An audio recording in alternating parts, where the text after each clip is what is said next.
Okay, so to start with, has anybody, raise hands, who's heard of a D-ring harness?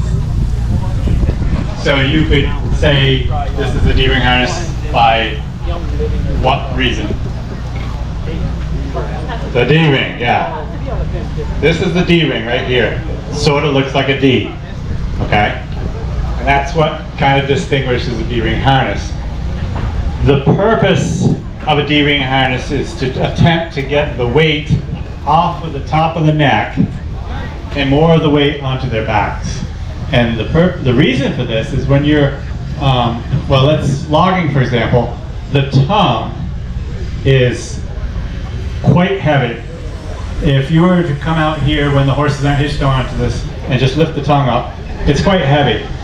And because of that, if you're using the Western style harnesses, more or the most of the weight from that tongue is going to be right on the top of their neck. And after a period of time, with all the sloshing that goes on and bogging, you're always moving back and forth and whatnot, it's going to put a lot of, it's going to make sores on the top of the neck, or it surely could.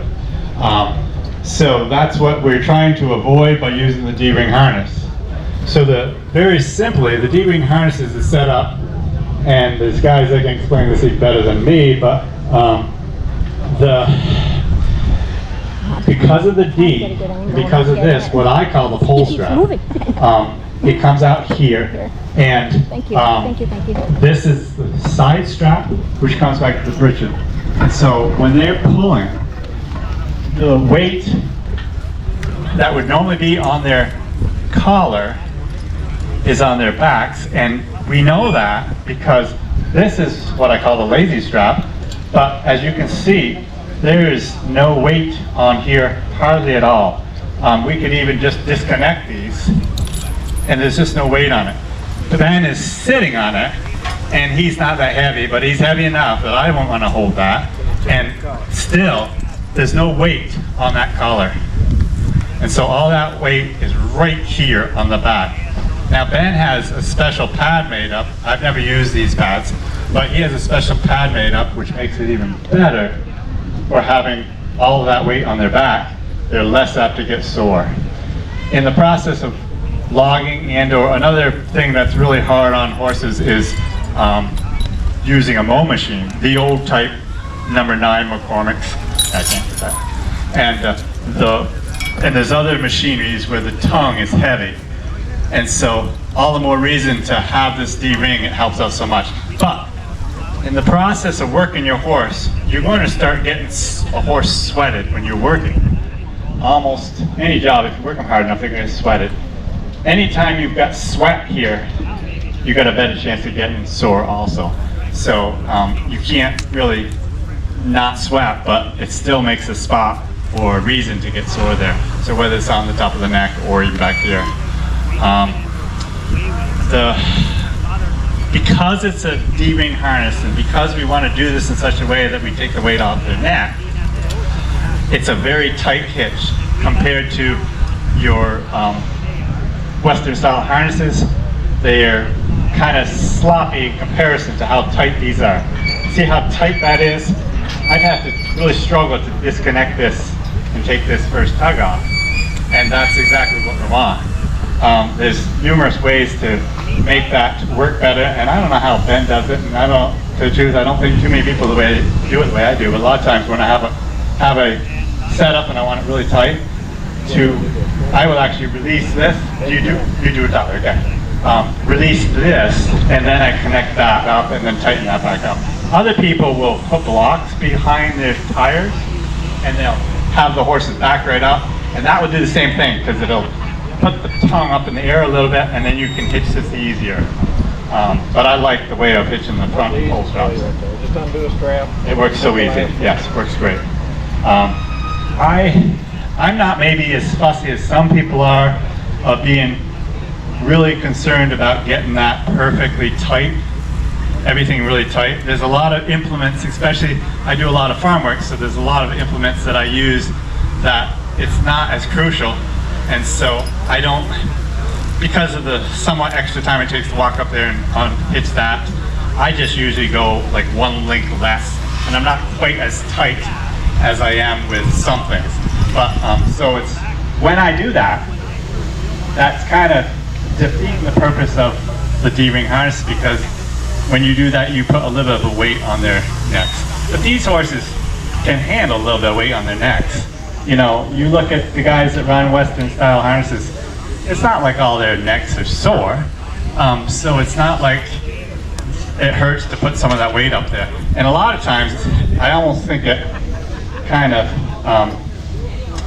well, sometimes seems like it's almost better if there's a tiny little bit of weight on the neck and on the collar, and not completely free there. But I'm sure a lot of people would disagree with me there. Another thing that Ben has on here is his neck yoke is bolted right to the end of his tongue, which allows it to make a shorter hitch for the horses. And so there again, that's how that D-ring will help there too. And that was developed by Les Barton. That's not mine. Right, Les right. Barton came up with that plug. Well, he's dead now, so you can take advantage of it. Yeah, I'll take advantage of it. I'm trying to think of some. I mean, D-ring harness, people think it's so complicated, but it's really not. It's so simple. It's not like it's any rocket science stuff, so there's really not even much to talk about it. That's pretty well it, and that's pretty well it. So. Well, another thing, Jim, is yeah, guys, quick question. What is this strap for then? This is a side strap, so when he's backing up, this will get tight. Yeah. So as soon as he starts backing up, see that gets tight. And as soon as he goes ahead, it gets loose. You know, a lot of people want to have this just exactly right. I know it's hard to keep Brant, if he's here, he's very particular about his D-ring harnesses, about the length here and all this other good stuff. I'm particular too. I personally would have this pole strap longer. I want the pole strap right there. But there again, it's just not a big deal. This works fine. one more thing. Yeah.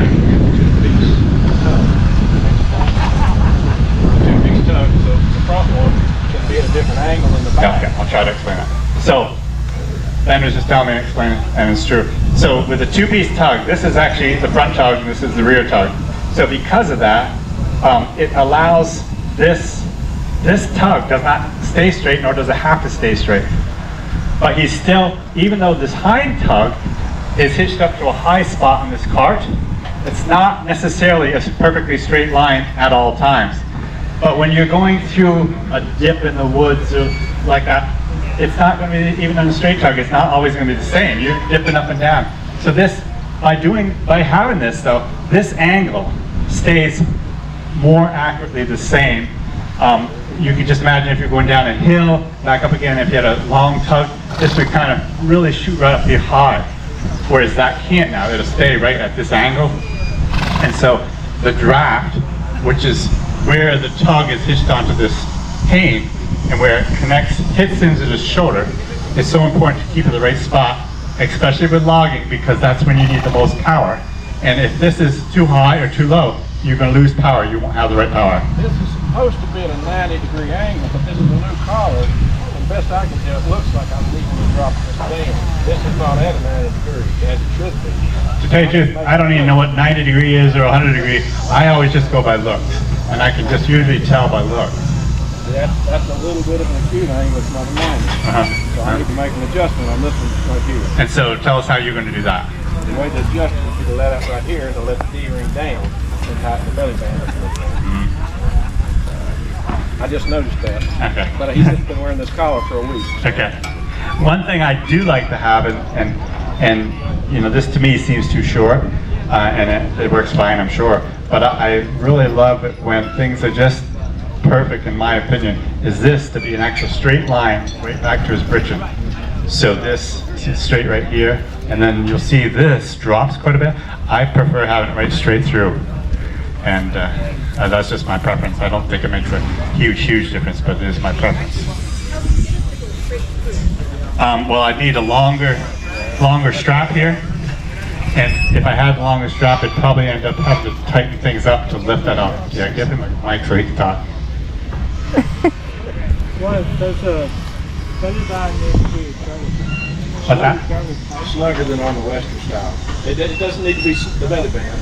Okay. It doesn't have to be snug, but it needs to be tight enough. It actually does play a function with the harness. When you're going through a dip, just to picture this, it's going to stop that from going too high, and it'll keep this angle at the right angle. And it just holds everything in place. But you don't want it snug like on a saddle, but you don't want it hanging down 6 inches either. It actually does have a purpose on the deer. So I know you guys have some more questions. Yes? What about holding back? Hold back.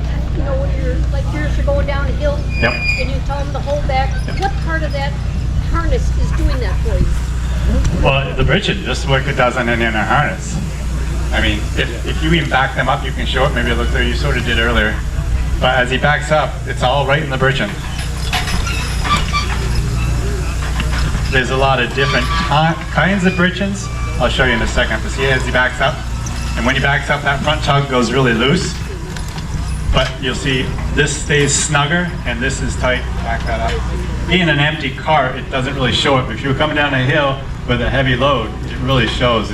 And you can actually, I mean, I like it when I'm coming down a hill and the horses are squatting right down and really holding back. Another thing I like, and there's probably more, this is probably the more average type of bridgehead that have these hip drop type things. On my harnesses, I have I don't even know what they're called, but there's a strap that kind of goes like this, and that really helps in the hold back process because it's one other spot. It's holding back from this, but it's holding back from that spot there, and that one strap goes right down to there. But this is more the normal. This is very, very common. Ben, what type of bridgehead is these called? I don't even know. We just call it spider. Yeah. I always thought spider was up here without a bridgehead. You have a spider. Yeah, I don't know about the bridgehead. Yeah. But that's a very normal bridgehead. So, any other It looks questions? like when he backed him up, that the tongue lifted up, and that whole line was straight. Is that supposed to It will do that. Yes, absolutely. Yes. Yep. Is Grant here? Okay. He's pretty good about talking about D-ring harnesses. He could have put in a few more ideas, not the same as mine. So you wouldn't. Yes.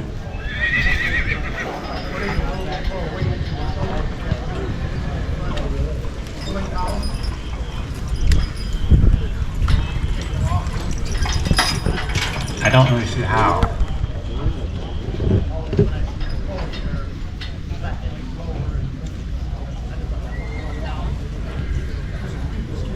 Maybe, but I'm not sure.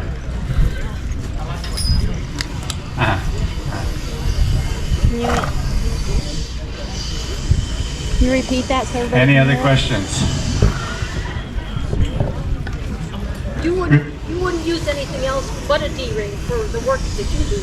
I went, but it's not like the D-ring is the best thing. It's like when you get used to something done for so many years, you just don't really want to change. But there's no doubt there's some good benefits to the D-ring, but it's not like they're hugely superior to the other type of harnesses. So. Is there burning against the D-ring harness? I'm not even sure if Okay, I was just talking to Jason, I think it was, and if you had a regular Western style harness, there's a spot somewhere around here, I think, that will do a conversion kit. And basically, all of the conversion kit is just what they do is they'll cut the tug and put the D-ring in, and the D-ring in back here, and then all you'd have to buy is your strap, what I call the pole strap, and then a lazy strap here, and then this strap here, and that's pretty well all you'd have, and it's like $300, $400 to do a conversion kit. I think that may be Percheron Horse. Does that sound right? That might have been who it was. So I have a harness shop close to me. If you look up a harness, whole set of harnesses, I'm sure he can make you one right up really, really nice. And I think there was some here, Jeff. Wasn't there a D-ring harness that was made up that was for sale around here?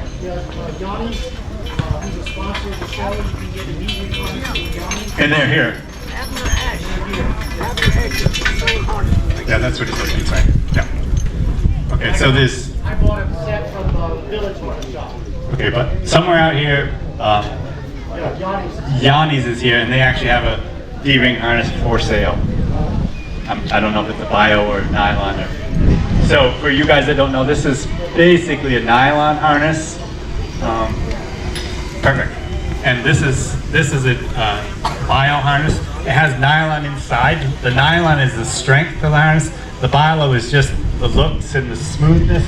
If you run nylon on their bodies a lot, although Ben is having absolutely no troubles with it, but I've always felt that the nylon would irritate the skin more. But he obviously is, that's not true. I think if you keep it washed out, keep the sweat washed out of it. Okay. That's no problem. But the bio is really nice as far as laying against your skin. And it looks nice. It's a little bit easier to take care of, I think, anyways. So this is a D-ring harness here too. And this does absolutely, in my opinion, absolutely no use, no benefit in a set of shafts. It's just, that's what he uses when he uses the team logging, and he likes the D-ring harnesses. But for the shafts, it really doesn't benefit any. But it's simple enough to use. Even if you have a D-ring harness, all he has is basically this snap right here, and this strap here with a loop in it. And then he's got a second belly girth. And the mare had a foal, so he can bring her. And so we just bought the one, so we told Ben that he needs a set of shafts. So Ben had this set of shafts that he made up how many years ago now? Long time ago, and he's never even used it before. And his father guaranteed these looking maybe cheap things, guaranteed they wouldn't break, and they've done very well, no problem at all. So that's And the aftermarket. That's the aftermarket. this is the aftermarket shaft. You cannot buy them anywhere. But they've been working great today. He put the shafts in there, and except for the looseness on the connection where the shafts go into the cart, that thing tips back and forth. Besides that, it's working great, so no problem at all. So, any other questions? You guys think of anything else? So is this harness lighter than that, or the ones that we use? I would say that's probably a little bit heavier. Those harnesses are heavier than yours. Probably because the bio over the top of the, yeah, I'd say it's a little bit heavier. Probably not more than 5 pounds. They would be close. Right. They're all lighter than leather harnesses. Yes, they are all lighter than leather harnesses, and they last so much longer. And with the bio, I'm not sure how Ben washes his, but he can explain that afterwards. You just pressure wash, and same with these. That's what I would do with mine. I just hang it out on the somewhere and put the pressure washer to it. So, any other questions? Cost for a full set of Western versus a full set of D-ring? I have no idea on the Western, but I'm just trying to think. I think the last set of harnesses I bought were my 2 Suffolks, and they could have gone on ton horses, so when you buy new harnesses, they're so much adjustable to almost any size horse. But I think I paid around $2,000 for the set, which is pretty reasonable. So what would you say at a nylon? On nylon, they're cheaper. It depends on the harness maker. 800 I think $1,200 was the last set that I know. for the set. Yeah. So you're talking quite a bit of money difference. But that, he would heat up to the nylon. I think it just depends on your harness maker. Some of the obvious makers are like a rock kicker down there. Right. Depends on what part of the country you're in. Can you talk a little bit about, is the D-ring draft the same as a Western harness? It can be. The draft is how you set it. And as you can see with this particular set of dogs, they've got all these holes here, and you can adjust that down to get that draft right. A general rule of thumb I was always taught is you can find the point right here, and right at that point, and take your 5 fingers, and that should bring you up to about the draft that you want. I mean, that's just a real rough idea, because when they put the head down, it changes.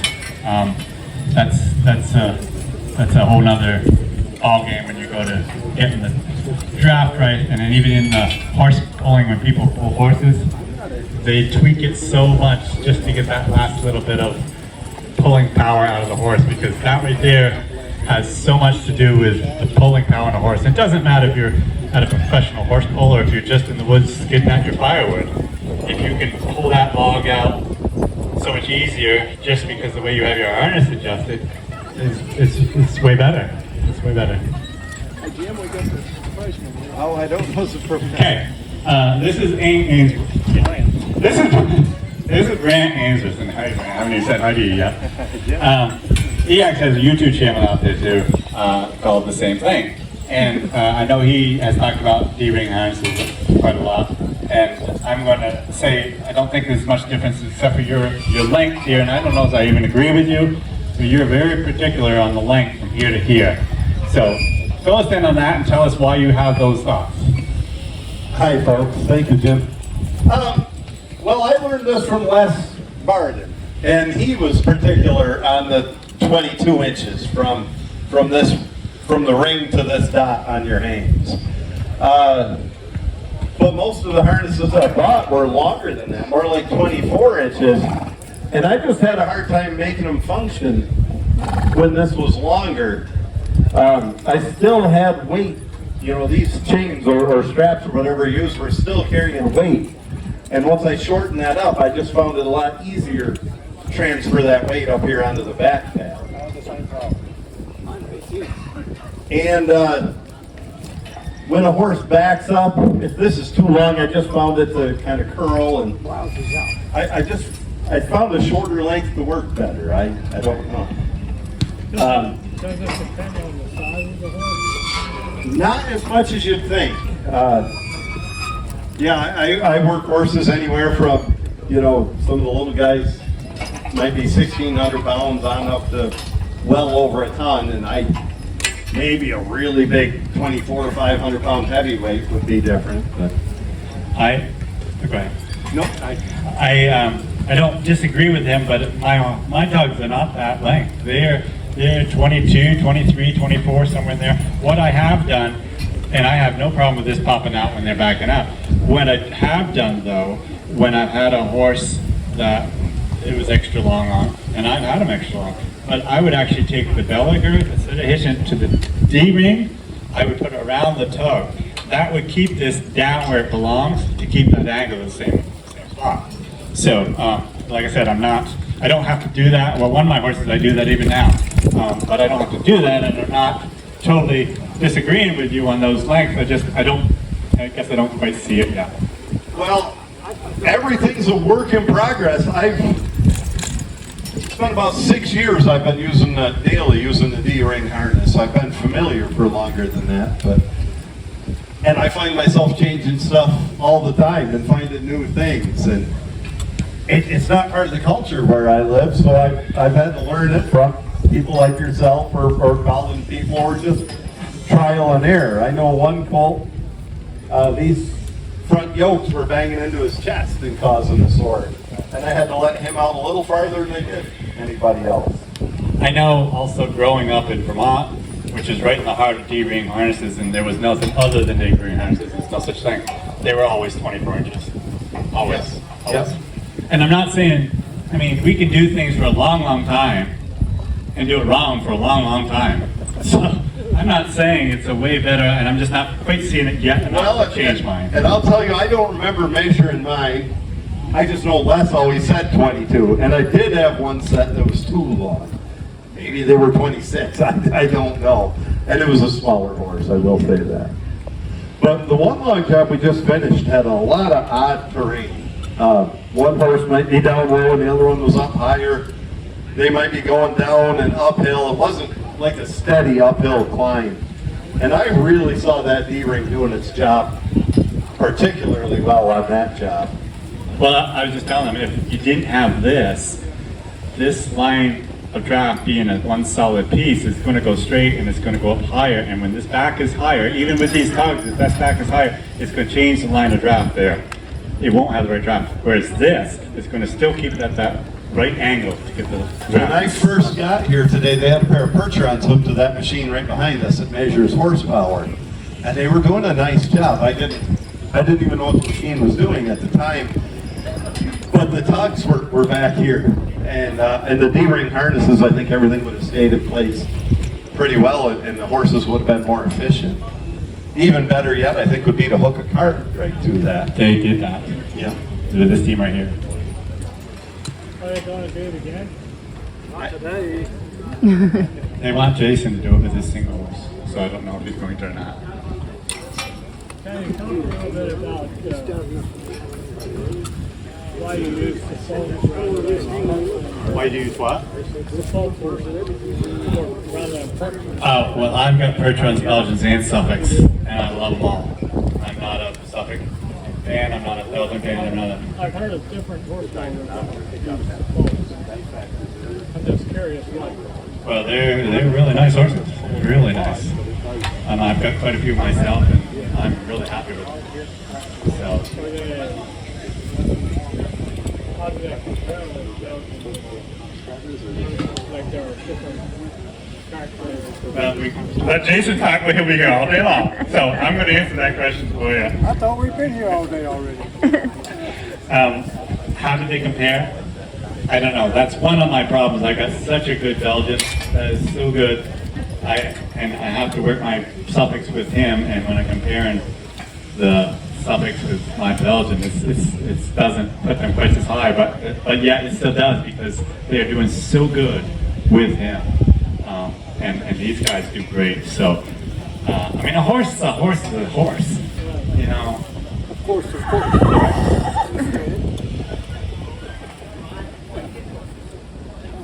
I think they are different. I'm going to tell you why I think they're different. I think they're conformed differently.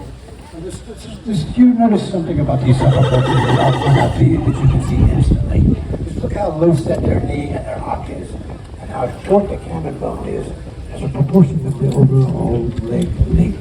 That makes it so that the horse can actually take a step without raising his knee as high.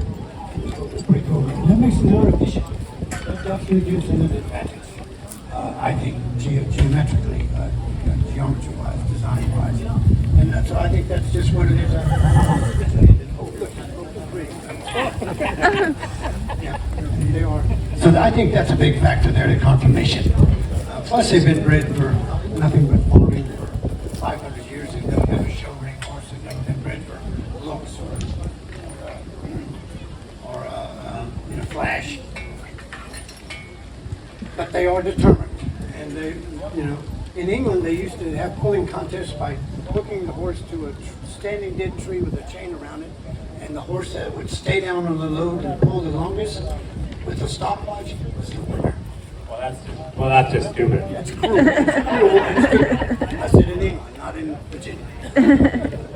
Well, I agree with Jason. There's definitely confirmation factors that make strength and efficiency, and of course make action. That's why some bloodlines go to the show rings more than others.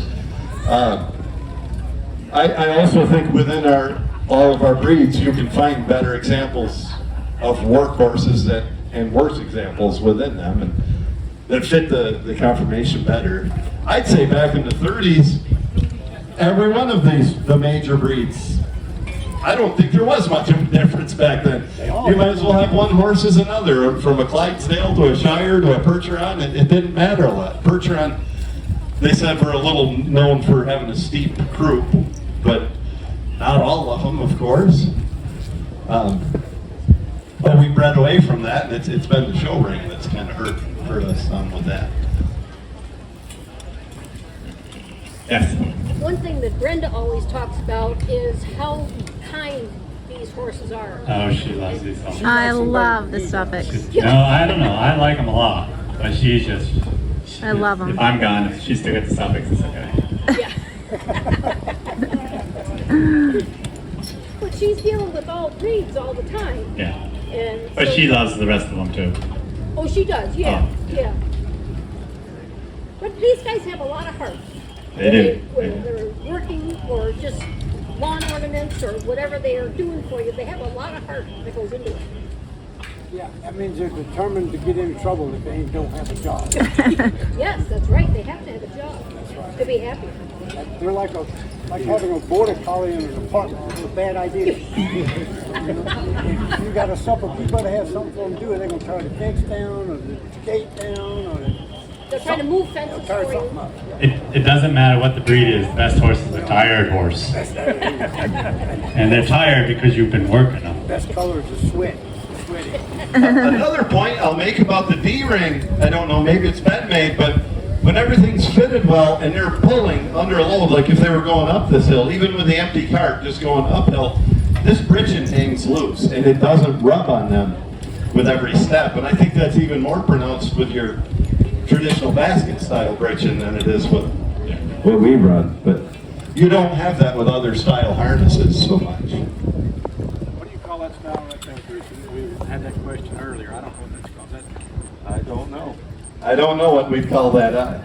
What a bunch of dumb love horses. I saw Yankee britchins here that they go above, just above the tail with a grouper. I have friends that live near me but came from this area that run Yankee britchins up in the flat country. That's just a two-strap britchin. Yeah. So any more questions before we wrap this up? Yeah. So was D-ring harness developed in New England? New England, yes. Definitely. No. No? D-ring harness was developed in Scandinavia. Oh, really? It was brought to New England. It's a European design. And it's standard. Do you see any of that in Europe anymore? They're pulling by the tons, 3.5 tons. It's a D-ring right for this chance. Right, but the D-ring's not exactly the same as ours. It's pretty similar. It ends, it ends right here. Their harness does, and it's pretty much chained from there back. So it's a European. And if they're going to hook to hills like Jason does, they hook right into this. Right there without any back. For the past couple hundred years, New England has been noted for their D-ring harnesses, yes. And that's why they don't seem to be a lot around the country. But how did you decide, you wave long ways from New England, how did you decide to come with D-ring harness? I was on with the Yankees. I decided when I was trying to work my horses with the Lombards the first few times before I had a better back then, and it just made their neck sore. So when I switched to the D-ring, they stopped doing all of this. It's the most important thing any horse ever does for you is nothing. Stand still. And if they're uncomfortable, they're not going to stand still. And this D-ring harness makes them more comfortable about their neck. So they're more willing to stand and be patient. That's very, very important. You can't hook them to a load, you can't hook them to a cart, you can't hook them, can't use them, they won't stand still. And that's what the D-ring harness is doing. It stops their necks from being sore. And you're a Yankee at heart.